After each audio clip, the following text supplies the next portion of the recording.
Bom dia, meu irmão. Bom dia, minha irmã. Você que está acompanhando a nossa EBD mais um domingo de manhã. Estamos novamente aí com muita alegria de falar um pouco da palavra do Senhor. Estamos estudando o livro de Apocalipse e tem sido bem proveitoso esse estudo. Nós estamos falando sobre as 7 igrejas ainda no princípio ali do livro de Apocalipse. E eu estou aqui com o irmão Mauro e com o irmão Antônio. Eu queria liberar aí para os irmãos também darem bom dia, irmão Antônio, primeiro. Bom dia, irmão. Bom dia, irmão. Bom dia a você que está nos assistindo. Mais uma vez é um prazer poder juntos estudar.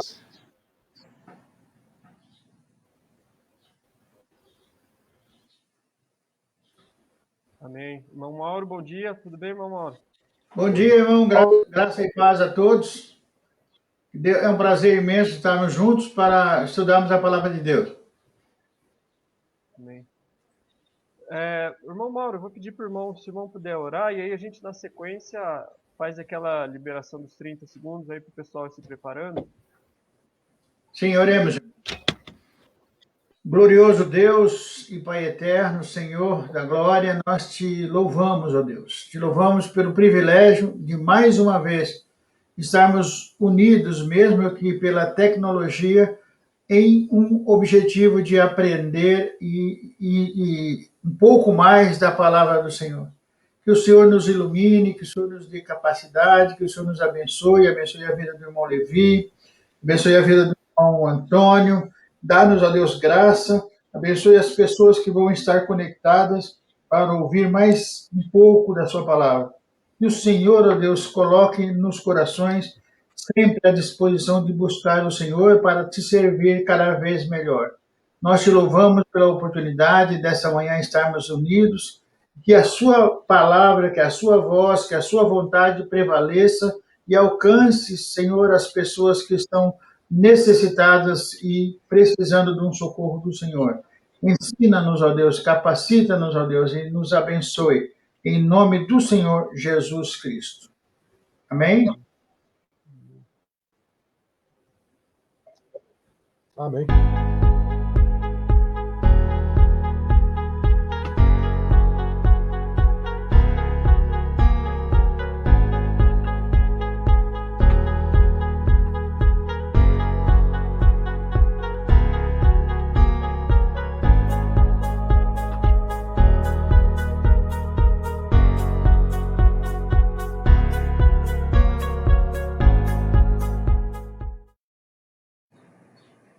Amém.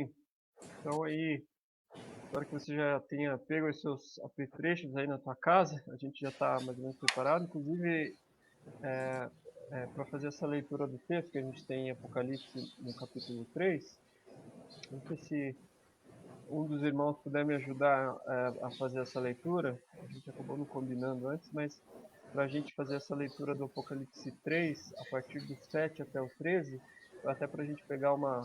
Eu estou na linguagem de hoje aqui. Eu vou fazer a leitura. O Senhor dá na sequência, né, que ele vem falando ao anjo de todas as igrejas, e ele chega aqui nesse instante, ele diz: e ao anjo da igreja que está em Filadélfia, escreve: isso diz o que é santo, o que é verdadeiro, o que tem a chave de Davi, o que abre e ninguém fecha, e fecha e ninguém abre. Conheço as tuas obras, eis que diante de ti pus uma porta aberta, e ninguém a pode fechar. Tendo pouca força, guardaste a minha palavra e não negaste o meu nome.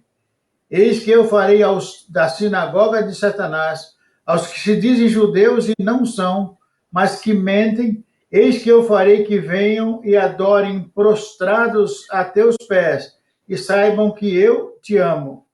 Como guardaste a palavra da minha paciência, também eu te guardarei na hora da tentação que há de vir sobre todo mundo, para tentar os que habitam na terra. Eis que venho sem demora. O que tens, guarda o que tens, para que ninguém tome a sua coroa.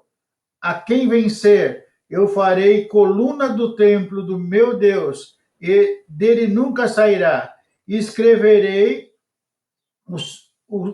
sobre ele o nome do meu Deus e o nome da cidade de meu Deus, a Nova Jerusalém, que desce do céu, do meu Deus, e também o meu nome, o meu novo nome.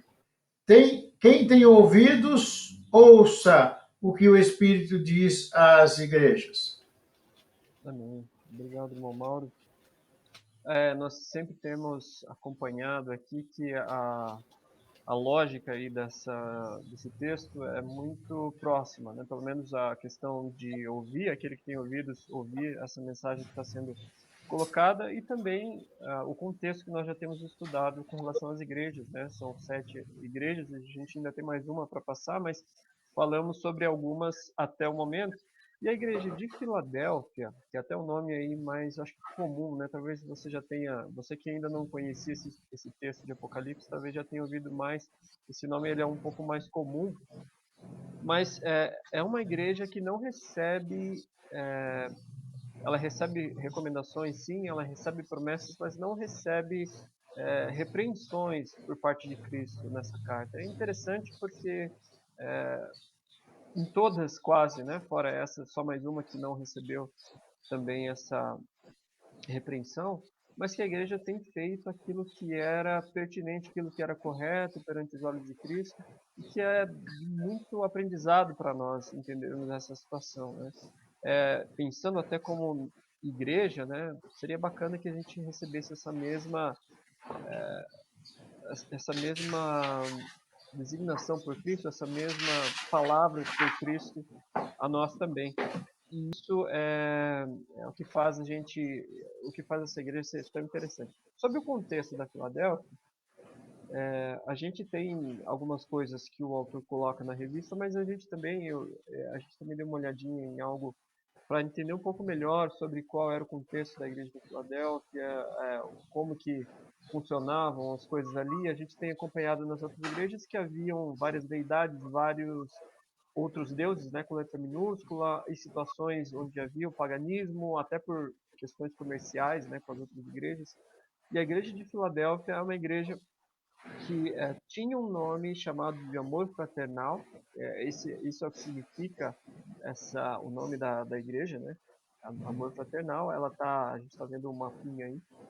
O nome atual dela é Alaşehir ou Alaşehir, eu vi algumas traduções aí, lá na Turquia, fundada em 189 a.C.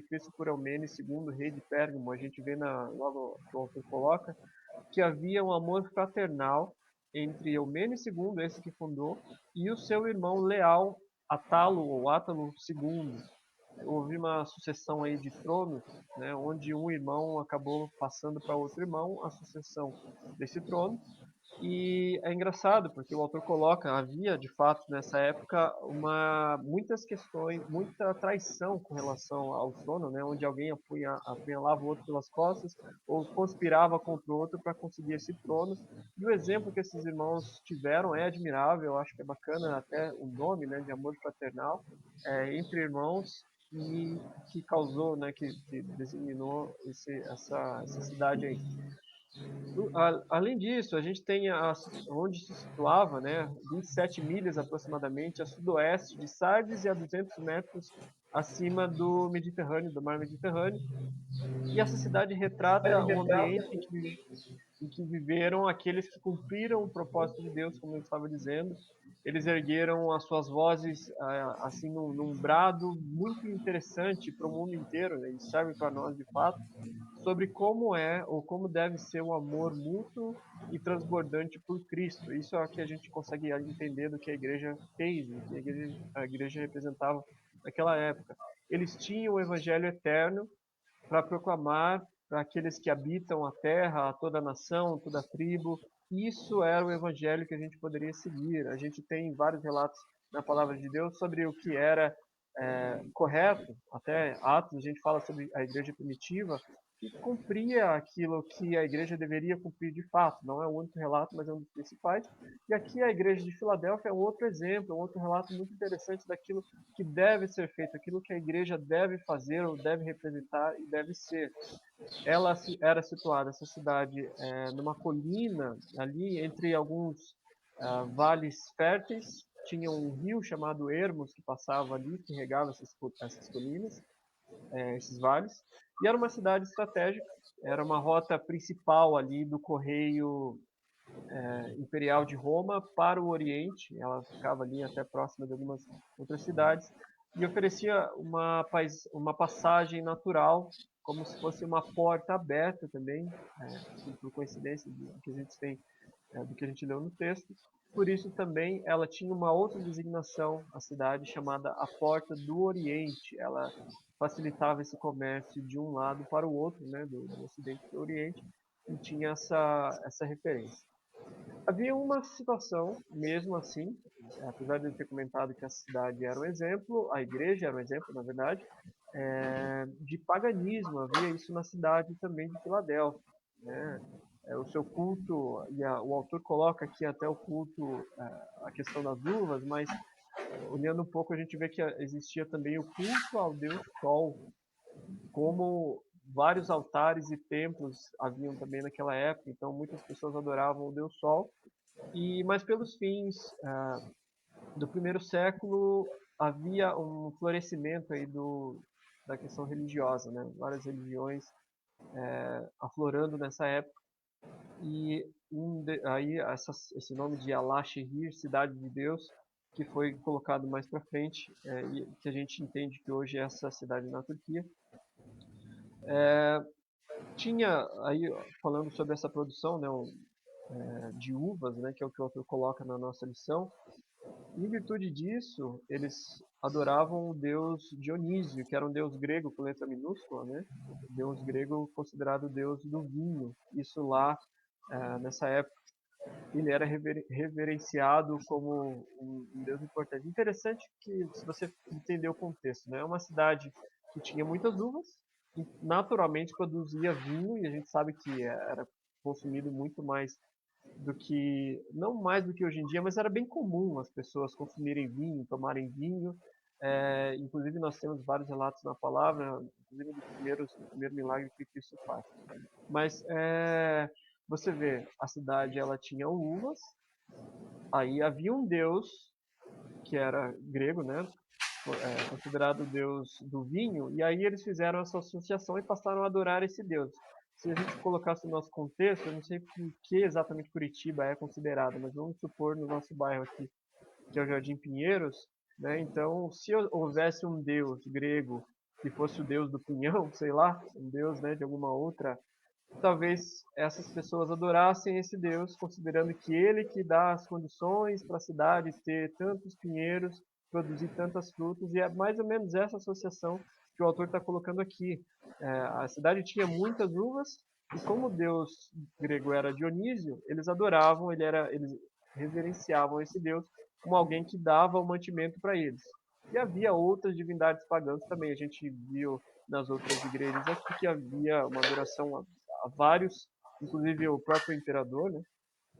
E havia uma cidade comercial romana que passava pela cidade, havia uma estrada, desculpa, que passava pela cidade, que dava acesso tanto ao interior quanto para o mar Egeu, eu estava falando sobre o Ocidente e o Oriente, através dos portos de Esmirna e Éfeso, e eram importantes para a difusão do cristianismo. Era uma cidade, uma estrada principal ali, que favorecia não só a questão do cristianismo, mas até toda a comunicação que havia ali na cidade, o comércio que havia na cidade. Então, se houvesse uma greve dos caminhoneiros naquela época, essa era a cidade que eles tinham que paralisar ali, né? Fazia ali a greve, paralisava tudo e o comércio passava a não funcionar, e o próprio cristianismo teria dificuldades, mas graças a Deus, porque tudo aconteceu como ocorreu, né? Como aconteceu de fato, para que a gente chegasse até hoje conhecendo sobre a história dessa igreja.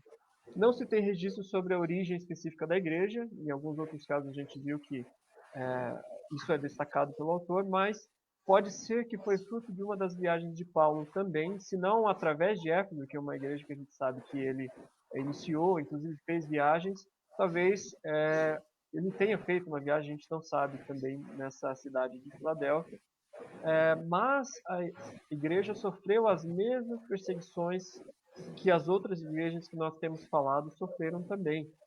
Martírios também passaram por essas igrejas, tanto dos judeus, a perseguição que os judeus tinham, quanto das seitas também, de outras pessoas que não toleravam o cristianismo, que não acreditavam no cristianismo, que era muito mais importante adorar os deuses com letra minúscula que eles tinham, do que adorar o Deus verdadeiro e reverenciar a Cristo. Então eles perseguiam os cristãos nessa época. E o fato dessa igreja de Filadélfia estar entre as 7 cartas do Apocalipse revela a relevância que ela tem, tanto para o mundo da igreja de antigamente, quanto para a nossa geração. Uma coisa que a gente sempre tem colocado aqui, com relação à totalidade do número 7, né, mas também com relação à relevância das igrejas ainda nos nossos tempos, né? A palavra de Deus ela é muito viva hoje em dia e muito eficaz para mim e para você com relação ao ensinamento que elas trazem. Então, de fato, é muito relevante, muito importante a gente entender que uma igreja de antigamente, que sofria perseguições, que tinha martírios, e a gente coloca nos nossos dias, né, que sofre a pandemia, que sofre o problema da comunicação exacerbada, de informação, fake news que acontece, enfim, qualquer outro problema que você imagine que seja o principal dos nossos tempos, mas que ainda assim, naquele tempo, com essas dificuldades, a igreja ela permaneceu, ela sobreviveu, ela perseverou a ponto de Cristo falar essas coisas que nós lemos, que a gente vai se aprofundar um pouquinho a mais. Agora, a partir do ponto 2, nós temos o título de Cristo. Eu vou pedir o auxílio dos nossos queridos irmãos.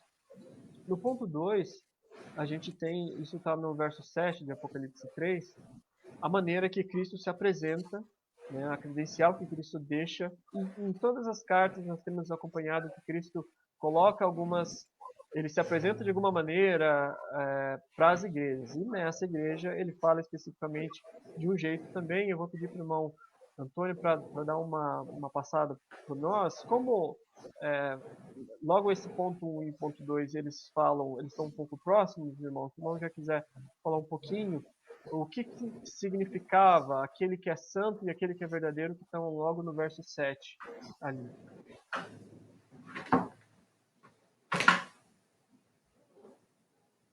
Vão estar no mudo aqui para mim, eu acho que tá. Tá normal para mim aqui.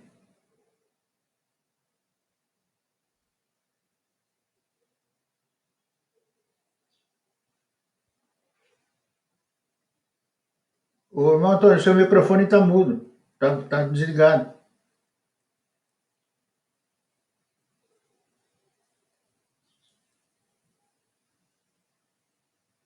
Vocês estão me ouvindo de novo? Aí, agora sim.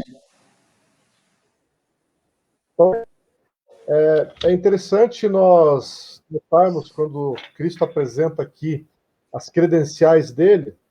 Eu não sei se você que está nos ouvindo já passou por uma experiência na faculdade ou em qualquer ano do estudo curricular.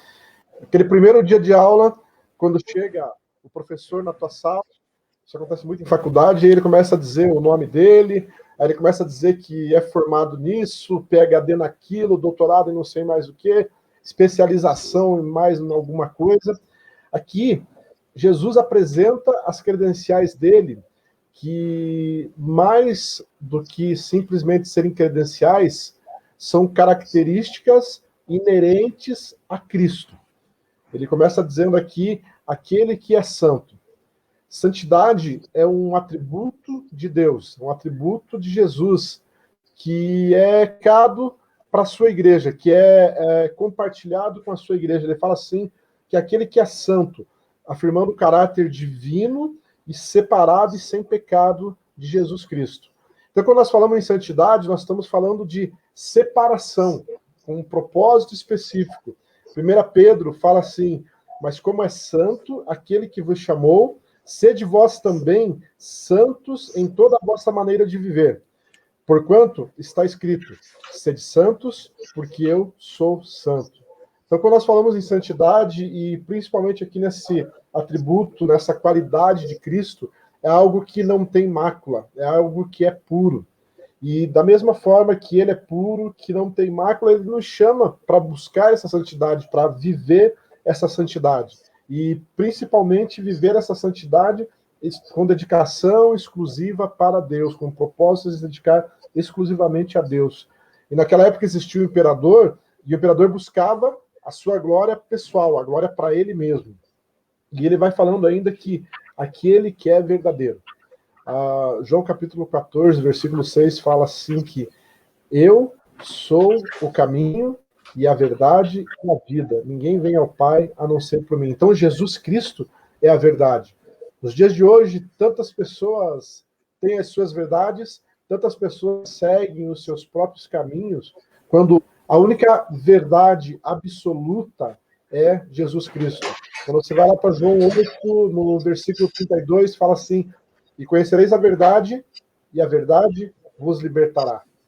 Essa é a diferença básica da verdade, que é Cristo, porque a verdade de Cristo liberta.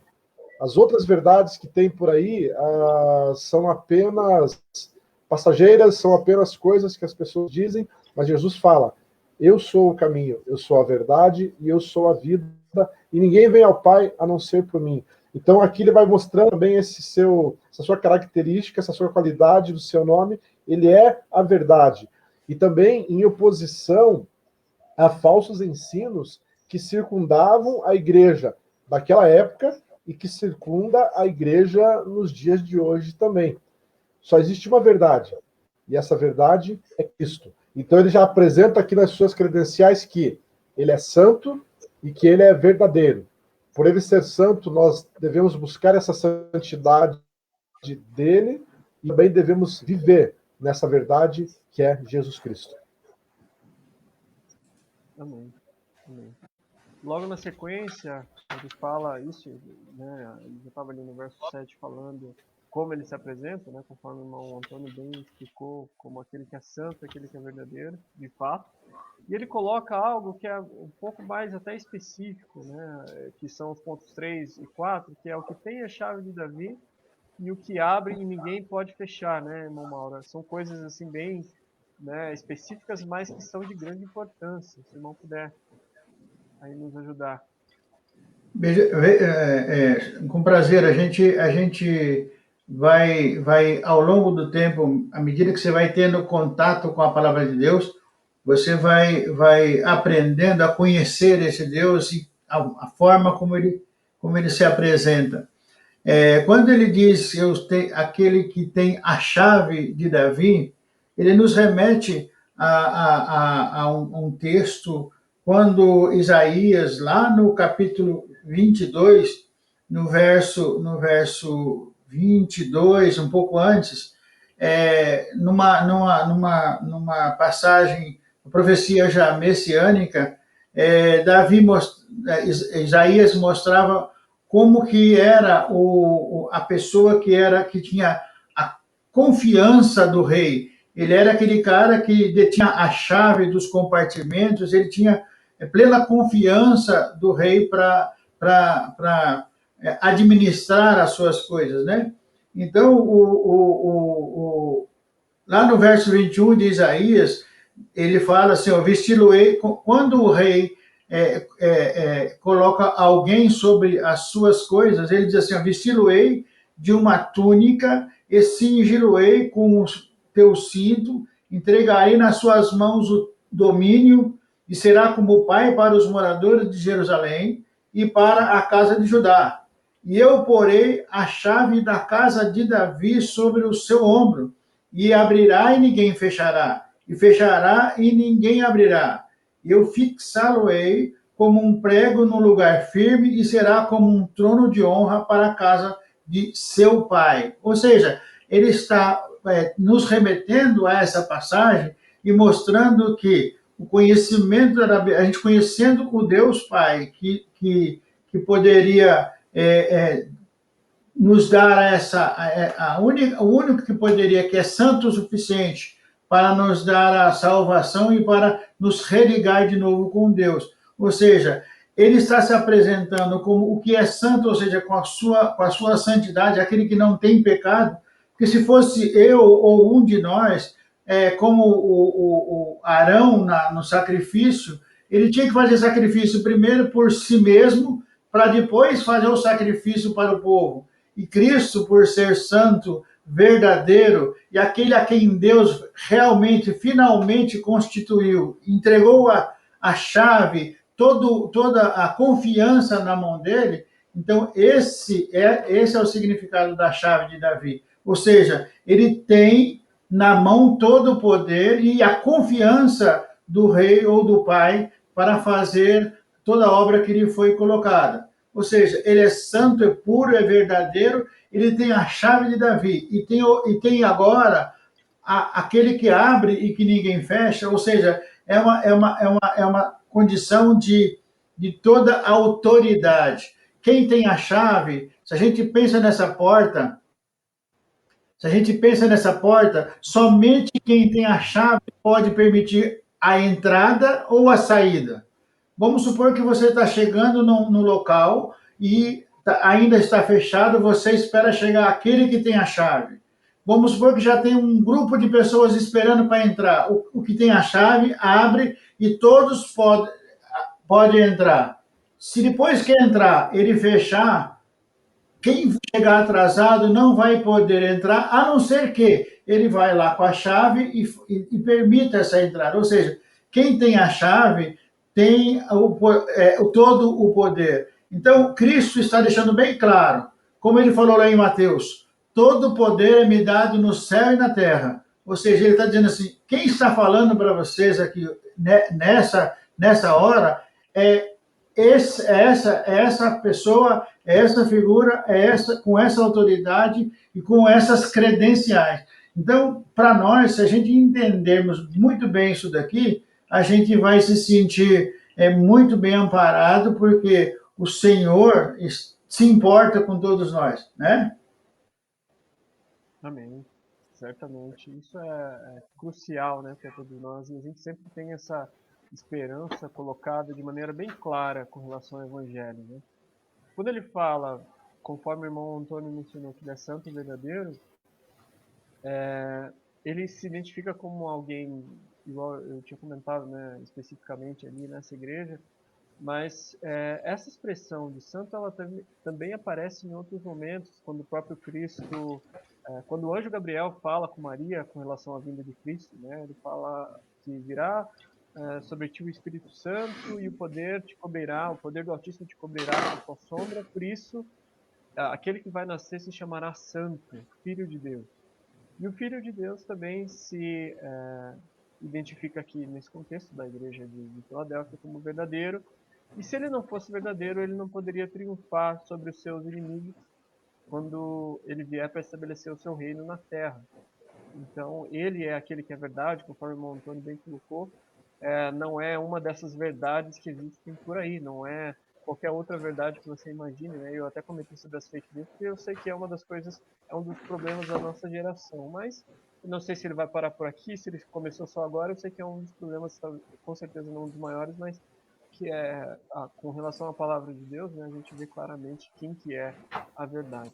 E a declaração, essa que o irmão Mauro estava colocando com relação à chave de Davi, ela às vezes é de uma certa dificuldade de compreensão para alguns, né? Para aqueles principalmente que seguiam mais o cristianismo, digamos, romano, né? Apesar dessa declaração que Gabriel coloca em relação a Cristo, né? Davi, ele foi o pai de Jesus, digamos assim, na cronologia, né? Nas gerações que foram muito bem descritas, inclusive na palavra de Deus, Davi era considerado pai ou patriarca de Jesus. E isso foi colocado pelo anjo ali, quando ele falou com Maria. Cristo será grande e será chamado o Filho do Altíssimo, como eu tinha comentado. E o nome, ele terá o trono de Davi, seu pai.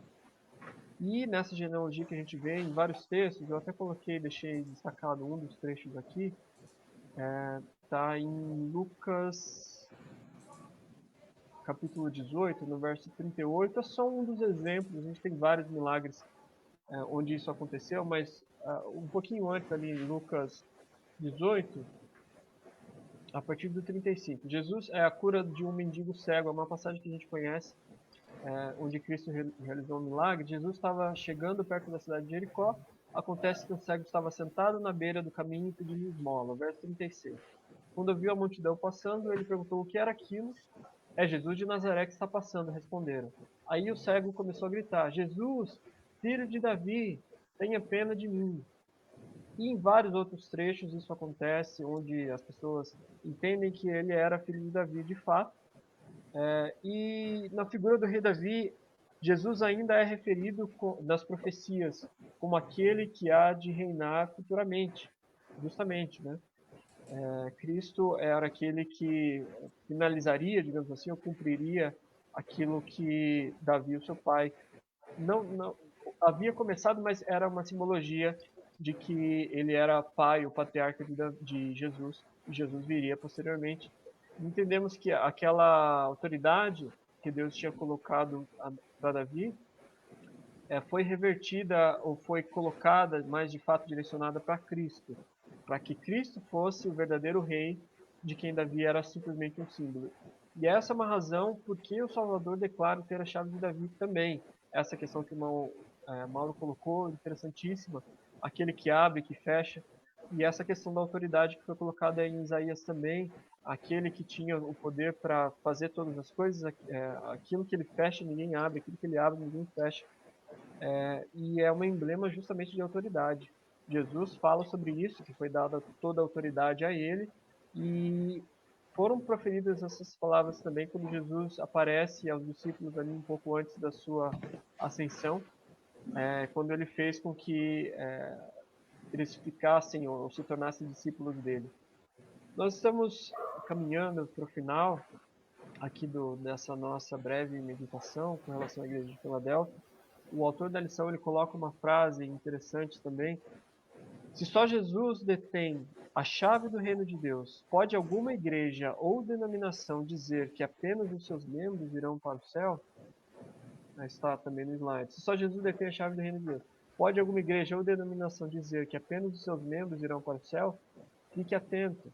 Há diversas seitas cristãs que pregam que só os seus membros terão lugar no céu com Deus. E a gente já tem aprendido com relação às seitas, né, ou outras denominações que acreditam que se você não se filiar a essa seita, você não vai ter salvação alguma. E desmerecendo a Cristo, né? Muitas delas falam, não, mas não interessa se você quer ir por Cristo, você tem que ir por nós.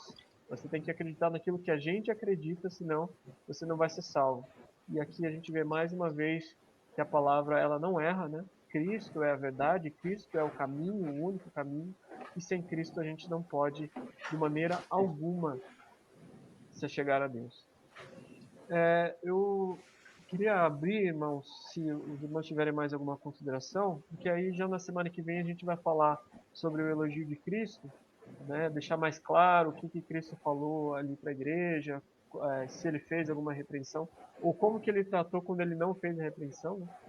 Então, não sei se mais alguém queria comentar alguma coisa, senão a gente já caminha para o final. Irmão, eu só queria chamar atenção, porque no texto o Senhor fala para essa igreja que ela, mesmo tendo pouca força, ou não sendo uma igreja tão, vamos dizer assim, como a gente pensa hoje, tão em evidência, vamos dizer assim, ele no texto ele deixa claro que não é a força humana que vai fazer a diferença. Mesmo tendo pouca força, pouca condição, vocês foram leais e não negaram o meu nome, né? Então isso é algo bastante significativo, porque às vezes não é por muito falar que a gente vai ser ouvido, como diz a própria palavra de Deus. Então, eu queria chamar atenção para esse detalhe do texto, que ele fala, mesmo tendo pouca força, vocês não negaram o meu nome e permaneceram firmes, entende? Então, às vezes, é muito importante a gente dizer que a nossa condição de sinceridade, a nossa condição espiritual, ela vale muito para Jesus e para Cristo, do que a nossa condição de ostentação, vamos dizer assim, entende? Exato. Esse é um dos outros maus, digamos assim, da nossa época, né, irmão Mauro? Quando as pessoas É, se soberbecem, quando elas acham que elas têm algum mérito, quando elas merecem alguma coisa, né? E bem colocada a palavra do irmão, de fato, né? A gente precisa entender essa dependência aí que nós temos do único que pode, do único que tem todo o poder, né? Muito bem colocado. Bom, Antônio, as considerações finais do irmão aí com relação a esse estudo, para a gente poder orar. É interessante a gente verificar e reforçar umas características aqui credenciais do nome de Jesus, que ele é santo, verdadeiro e que ele tem toda a autoridade, né? Essa expressão, o que tem a chave de Davi, é que ele tem toda a autoridade, tem todo o poder. E nós temos que lembrar que essa igreja de Filadélfia, ela era tida como a igreja missionária. E aí eu me reporto lá quando Jesus já tinha sido crucificado, já tinha ressuscitado, que ele fala para os discípulos assim: toda a autoridade me foi dada no céu e na terra. Ide, portanto, e fazei discípulos, batizando em nome do Pai, do Filho e do Espírito Santo, e aquele que crê será salvo. Então, nós cremos num Deus completamente, que não tem nenhum pecado, que é verdadeiro, que tem toda a autoridade, que tem todo o poder. E que, ao mesmo tempo que ele é tudo isso, ele se importa conosco e quer que a gente viva nessa santidade, quer que a gente busque essa verdade, porque essa autoridade nos foi dada por ele através do Santo Espírito que habita naqueles que um dia aceitaram ele como Senhor e Salvador. Então serve de incentivo para você que está assistindo. Se você não passou por essa experiência ainda de experimentar essa intimidade de viver a Cristo, faça isso, para que Jesus venha fazer morada na sua vida e você vai então passar a poder também sentir o que é de santidade, o que é viver essa verdade e ter a autoridade que somente Cristo pode dar para nós. Perfeito. Obrigado, irmão Antônio. Para ficar um gostinho aí para a semana que vem, essa palavra do irmão Mauro, né, com relação à igreja que era fraca, mas que mesmo assim se desistiu, né, é uma mensagem de esperança para todos nós. Né? Você que ainda se considera fraco, você que se considera incapaz, você que acha que não, mas a salvação não é para mim, é para minha esposa. Não, a salvação é para minha filha, é para o meu filho. Para mim não serve porque eu não mereço.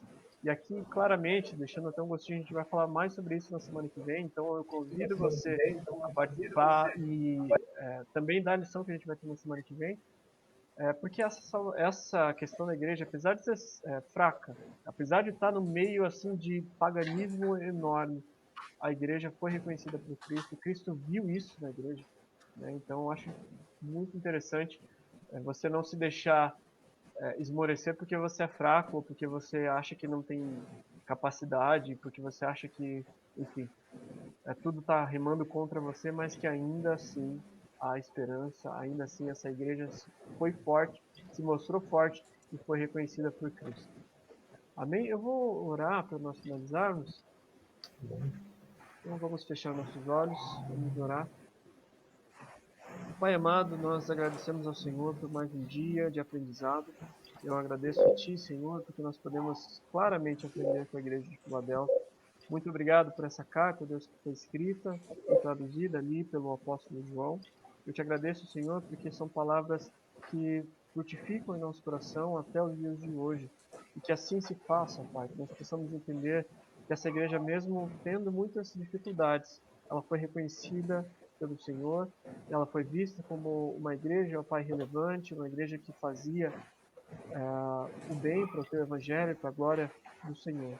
Nós queremos também, ó Pai, ser vasos usados, nós queremos também frutificar, nós queremos também falar do Evangelho, não apenas através das palavras, Senhor, mas através das nossas atitudes. Nós queremos ser, ó Pai, servos reconhecidos pelo Senhor, para que possamos, ó Deus, divulgar o Teu Evangelho em toda a terra. Abençoe, ó Pai, cada irmão que está acompanhando esse estudo, que nós possamos, ó Pai, em comunhão, dignificar o Teu nome, glorificar o Teu nome, e que toda honra e toda glória sejam dadas a Ti. Eu te agradeço mais uma vez pela vida do irmão Antônio, do irmão Mauro também, em nome de Jesus. Amém. Amém. Amém? Que Deus nos Amém. abençoe. Graças a Deus. Deus abençoe a todos. Até mais. Até mais. Deus abençoe a todos. Até mais. Que Deus abençoe. culto abençoado.